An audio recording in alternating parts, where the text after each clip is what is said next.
All right. I'm so excited. You know why I'm excited? Excited because I get to talk to my homegirl. I get to talk to my homegirl, Shari Wilson. This is a personal friend of Hello. mine. This is a personal friend of mine. We hang out, we kick it. She's done my hair. Shari is a multi-million dollar mogul, y'all. She is sitting at home at her beautiful house.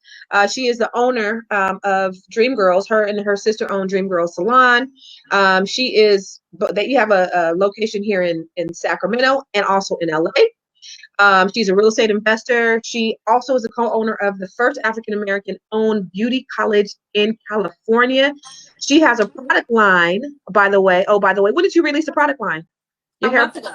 Well, a a month month and a half ago, ago. month and a, Yeah. a month and a half ago, and it's doing how well is it doing? It's amazing. I mean, I Yeah, think it's taking me and my sister by shock how well it's doing, but yeah. it's doing very well. Well, I gotta say, I'm super proud of you. I'm super proud of everything you're doing. She's a motivational speaker. She has her own podcast. She's out here doing the damn thing. And the reason why I wanted her to be a part of the We Summit, now, y'all, the We Summit, don't forget, it's still happening. We just got to figure out when it's going to happen, but it is happening. But she is she's going to be on a panel at the We Summit because she's a very successful entrepreneur. And the reason why I had her come on here is because she's somebody just like you. She's somebody just like me. And I want you to see how things are attainable. Just somebody that's regular, just like us, everyday people. Just have regular basic childhoods, and just the things that we've gone through. We've gone through struggle, we've gone through pain, but we've also been able to be resilient. And that's one thing that I can say about you, Shari, is you are resilient. I was at her house. Okay, now this girl does the best parties. Like, so the Carters, we do some pretty cool parties, but the Wilsons, like, don't nobody party like a Wilson house party, because a Wilson house party don't stop. Now, Hey, this young lady had a birthday. How old did you turn? 35? 40. 40. She turned 40. But instead of receiving gifts, she presented everybody at her party with gifts. That's how giving she is. That's why I love her. She's an activist. She's out there in the community fighting for rights. I see you move, and I'm super proud of you, and I'm super proud to call you my friend. So, without further ado, you guys, meet my friend Shari. I want everybody to know who she is. Say her name, y'all. Say her name, Shari Wilson. Yes, thank you for coming on with me today, lady. Hello. Thank you Thank for you. having me. Thank you for Yes. having me, Constance. And hey, I'm gonna throw it back on you. You are a true motivation for a lot of us black girls out here. And just to see how you're moving, I've been watching you for how many I, years? I don't Eight, know. At nine, least about, eight, yeah, yeah. man. And I've been watching, and Wow, we've been watching each other. man, and so true to who you are. You're not trying to be nobody else but Constant Carter. So that's what I Thank love. you. And then that's what I love about you too. So let's talk about who you are, what you're doing. So I've introduced you. You have this great line. You are.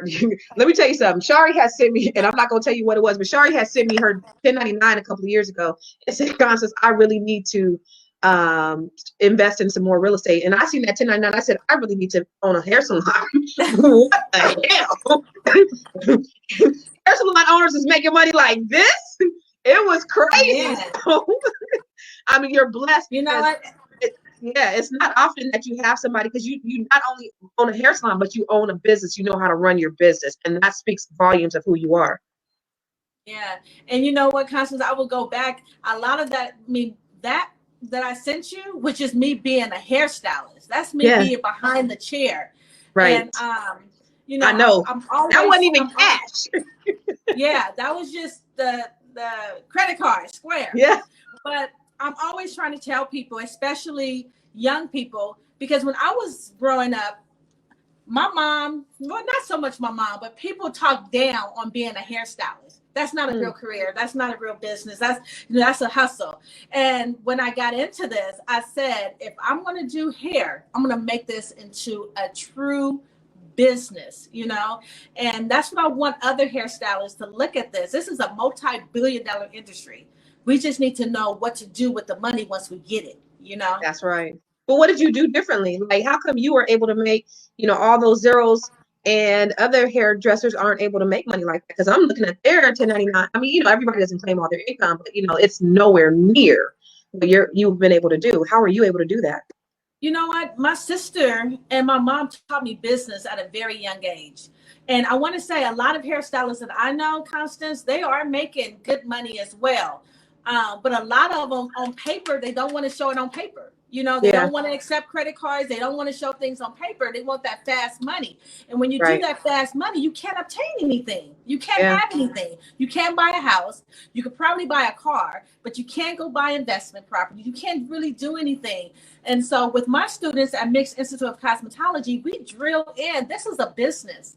You need to pay your taxes. You need to invest your money. You need to get disability insurance. You need this is just like you working in corporate. Why would you treat a job that you go, a career that you walk into every single day and have to answer to somebody something higher than what you treat yourself with your own business? Like, I'm going to give that same respect that I would give to somebody else to myself, to my company, to my business. Oh, yeah, you're right about that. I love that. So let's take it back to like, how did you said your mom and your sister taught you business. Tell us about your childhood. Like, how did you grow up? I know you're from LA. Tell us a story about how you grew up. You know what? Me and my sister, me and my sister fight about this a lot because my childhood was different from her childhood. You know, Wow. We all lived in the same house.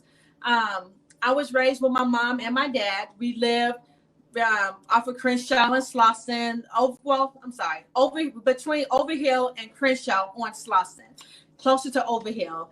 And it's the same place where Nipsey and Hussle grew up. You know, my brother knew them and ran with them and all that good stuff. But that's where I grew up. And so my sister chose to keep going up the hill, right?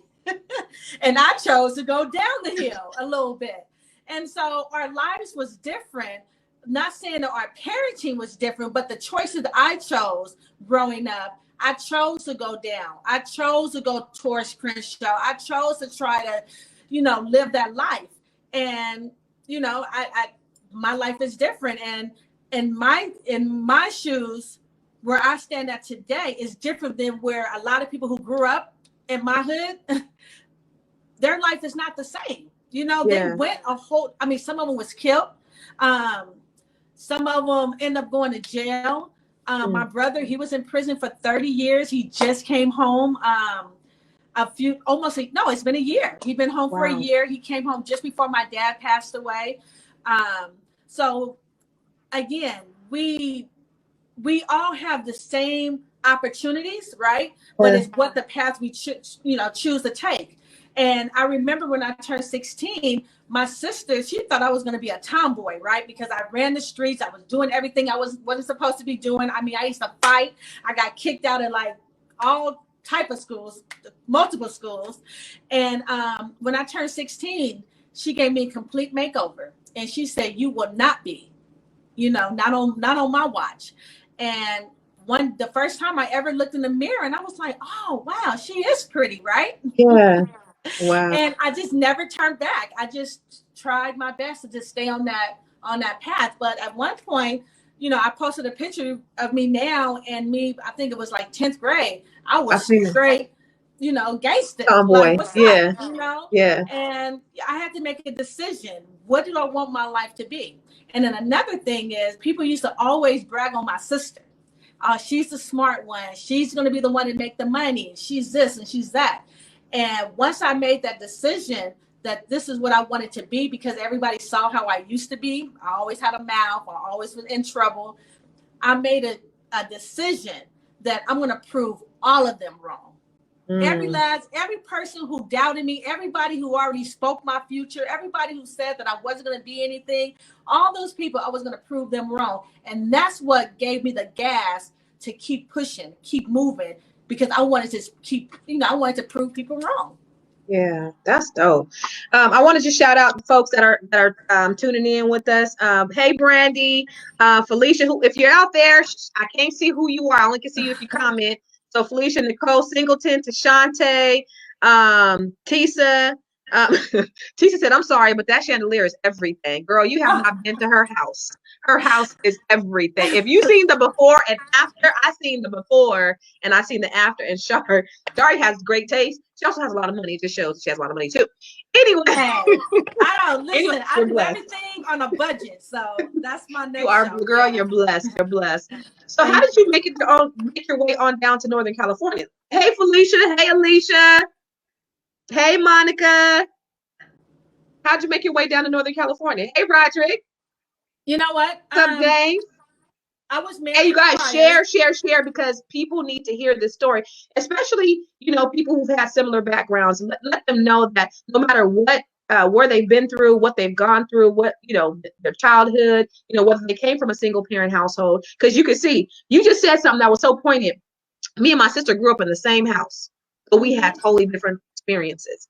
My Mm-hmm. sister went this way. My sister chose to do things this way, and I chose to do things that way. You guys are both equally successful today, thank God, but it could have definitely went another way had you not made a decision that you're going to do things differently. And luckily, you have people in your life to plant those seeds. Everybody doesn't have that, but everybody needs to hear this story because I think it's powerful. It's powerful where you are today and where you could have been had you not made the decision to go to where you are. Hey, Yeah. Olivia, you guys share. What's up, Nicole? Um, um, hey, Glenda. So Shari, how did you end up out here in Northern California? You know, I was married prior, and well, my first husband, and he was from Stockton. Where you from? Where you at? I ain't from And I said, Stockton now. well, you live there. That's where you're at right now. I know you from Hey, San listen, Jose. Mary Rogers says she's working on making an appointment with you as we speak. Oh, okay, come on. But he was from Stockton. I said I would not live in Stockton. I won't. Then actually we lived in Lodi, and that's how we end up buying our first house. So We you bought met him in LA or you met him in Stockton? Where'd you meet him? my cousin Origin. She lived in Stockton. Well, she was from Stockton, and that's how I met them. He was best friends with her husband, and so Okay. I moved out here and ended up getting pregnant first, and then I had the baby in LA. Ended up coming up here with Isaiah, and then I end up stationary. Just end up saying I'm going to stay. You know, I Now remember listen, my mom's, huh? I want y'all to see how beautiful my friend is. You got 8 kids. I know 5 are biologically yours, right? Yeah, 4. 5. 4 are Yeah, biologically yours, but you got yeah. 8. You have 8 kids, 4 and look at how beautiful you are. I mean, not saying that people, I mean, I got 4 kids. Not saying that people with a bunch of kids can't be beautiful, but I mean, you are doing it, girl. 8 kids. Thank you, Crazy. thank you, Yeah. thank But you. anyway, so you came down here, had Isaiah, and you ended up moving to Lodi, and then And what? then we Did ended you up work buying that a salon? house, and yeah, we ended up buying a house in Elk Grove. And I was in that relationship for 10 years. It wasn't the healthiest. Um, but I stayed in that relationship because of some of the things people used to say to me when I was younger. I was going to be.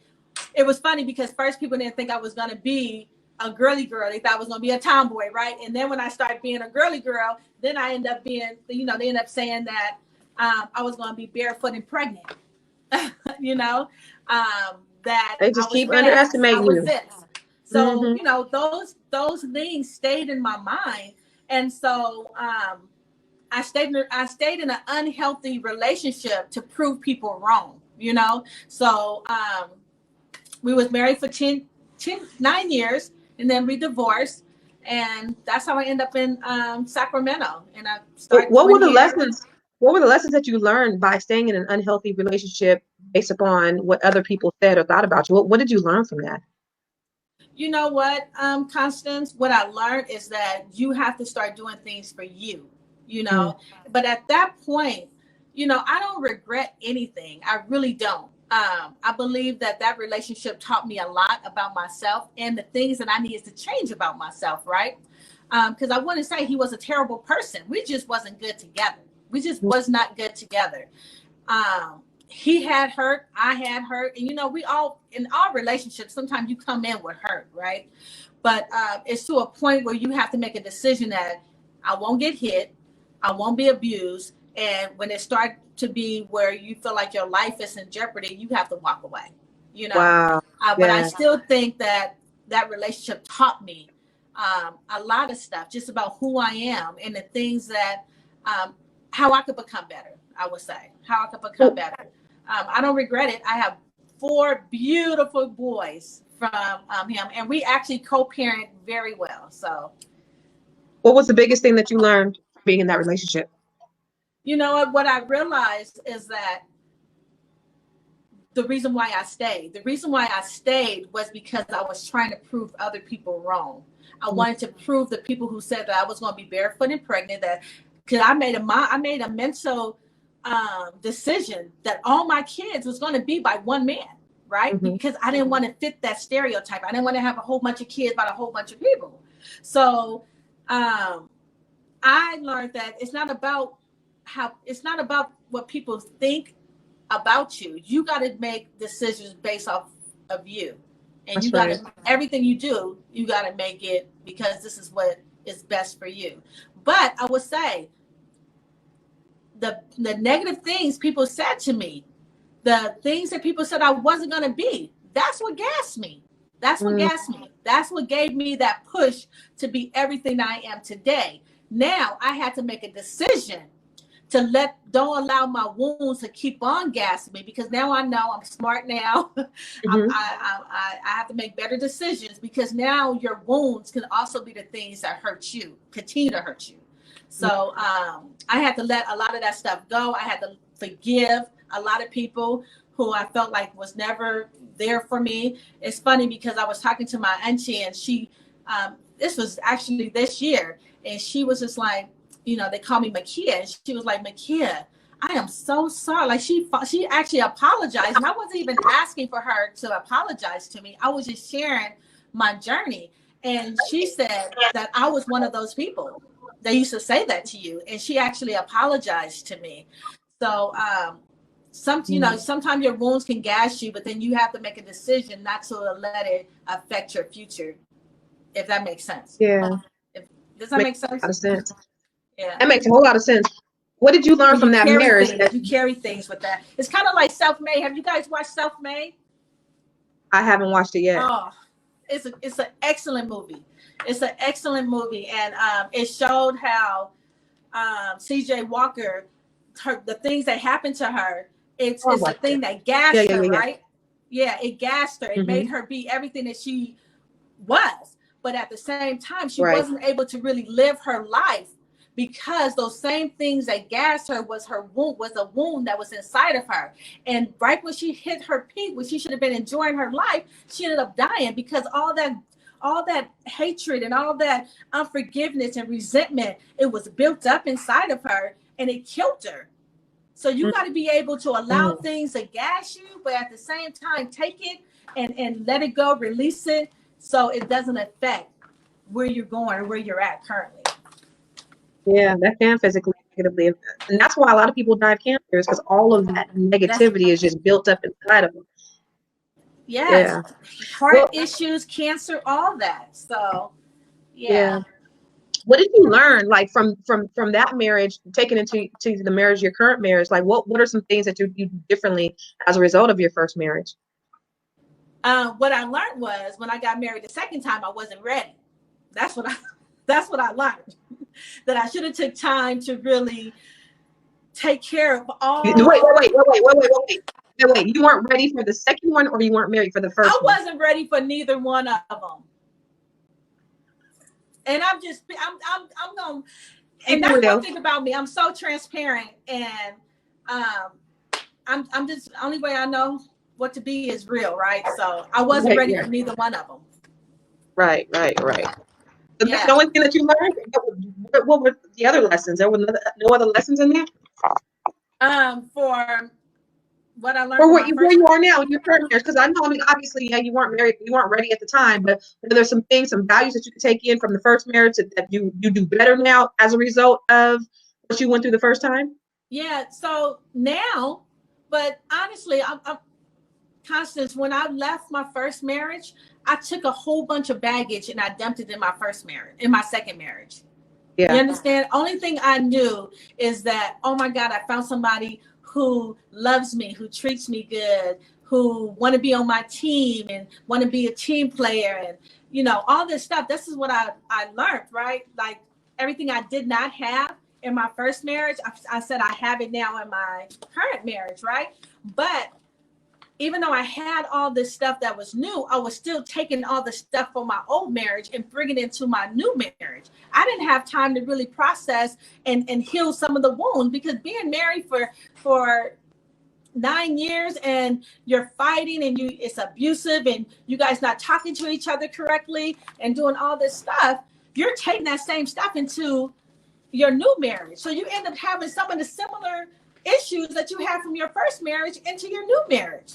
You understand what I'm saying? Does that make sense? Yeah. So, go ahead. And honestly, I feel like, and somewhat, I made a really, really sweet man, which is my husband now, and I made him into something that he probably would not have been if I was healed and complete, and my wounds would have been taken care of prior to coming into this marriage, because I actually made him into a different person, because how I was talking, the things I would say,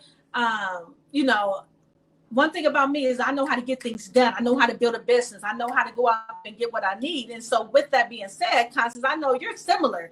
It's not that we're trying to be controlling, but we just know how to get it done, right? And so now I know that my delivery has to be different. I know that instead of me saying I'm learning to say we, because at the end of the day, anybody who's in anything and you keep saying mine and I don't need you and you here because I want you to be here and all that kind of stuff, it can drive somebody off. It can make them feel like, well, why am I here? So it's a lot of things I had to learn, and I'm still learning. But you're a better person because of it.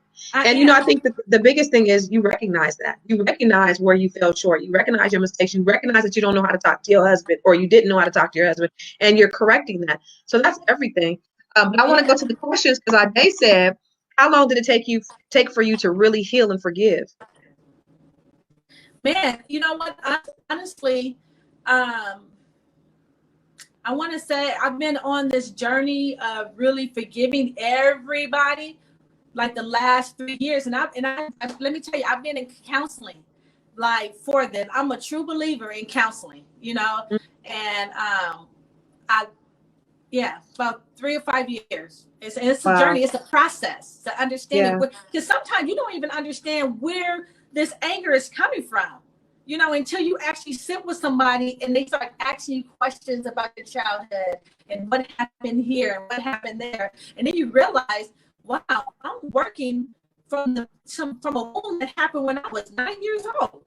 So then you have to kind of go back and understand what happened and then forgive, So it's definitely a process. I recommend counseling, y'all. A good counselor. Yes. So for those Black people that say, Black people that say that Black people don't get counseling because we got Jesus, what do you say about that? You say get counseling. Hey, you can get both. Get you a Christian counselor, Jesus and a counselor, all in one. Come on. I'm a strong believer in counseling. So but I wanted to make sure I treat people around me good, because even in my salons, I would come in and this wasn't right, that wasn't right, this wasn't right, that wasn't right. Get it, and if you don't like it, get out. That was my that was my get up. I'm about business. If you guys, why is that there? Y'all know better. Do this. And now I feel like I know how to communicate better. I know how to communicate better in love. It's not that I'm going to let people walk over me, but I'm talking to people more Christ-like. Okay, let's look at this again. Now, how can this be a little different? Right. No, that's dope. And no, it's dope that you actually recognize it and you realize it, because again, a lot of people will go through their lives, and that's why they end up being bitter and being alone, because they don't think that they've done anything wrong. They just continue living in this box, and who wants to be in a situation where everybody's afraid of them? Nobody, everybody, they're living in fear. Oh yeah, everybody fears me, but nobody loves them or respects them. They just fear them.